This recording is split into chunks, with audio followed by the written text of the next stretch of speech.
இங்கே வருகின்ற பிரதமரை வரவேற்க வேண்டுமா இல்லையா? வரவேற்காமல் குழு ஊட்டிக்கு போய் உட்கார்ந்திருந்தால் என்ன? தமிழக மக்களை நீங்கள் என்ன நினைக்கிறீர்கள்?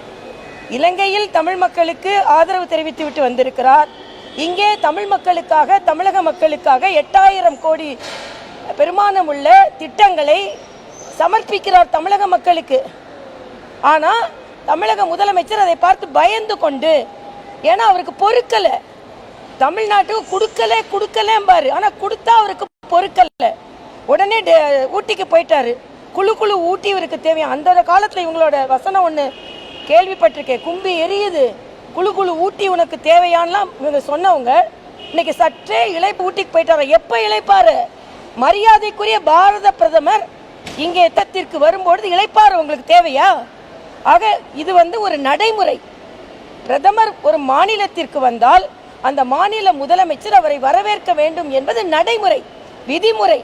வேணும்னே அதை விட்டு அங்கே இளைப்பாற போயிருக்காராம். அங்கே போய் என்னெல்லாம் பேசுகிறார் மரியாதைக்குரிய பாரத பிரதமர். இன்னைக்கு அவர் வேஷ்டி சட்டை போட்டார், நம்ம கலாச்சாரத்தை அவர் எடுத்துக்கொண்டார். முதல்வர் எப்படி கலாச்சாரத்தை பின்பற்றுகிறார் என நீங்கள் பார்த்து கொண்டு தான் இருக்கிறீர்கள். அதனால இன்றைய காலகட்டத்தில் மரியாதைக்குரிய பாரத பிரதமர் மிக அழகாக சொல்லியிருக்கிறார், முதல் உங்கள் மொழியில் கையெழுத்தை போட்டு பழகுங்க, உங்கள் மொழியில் பேரை வச்சு பழகுங்க.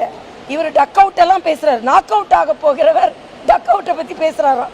முற்றிலுமாக மரியாதைக்குரிய அண்ணன் ஸ்டாலின் அவர்கள் தமிழக மக்களிடம் மன்னிப்பு கேட்க வேண்டும். தமிழக மக்களுக்காக ஒரு பிரதமர் வந்திருக்கிறார். நீங்கள் ஊட்டிக்கு போனால் என்ன அர்த்தம்?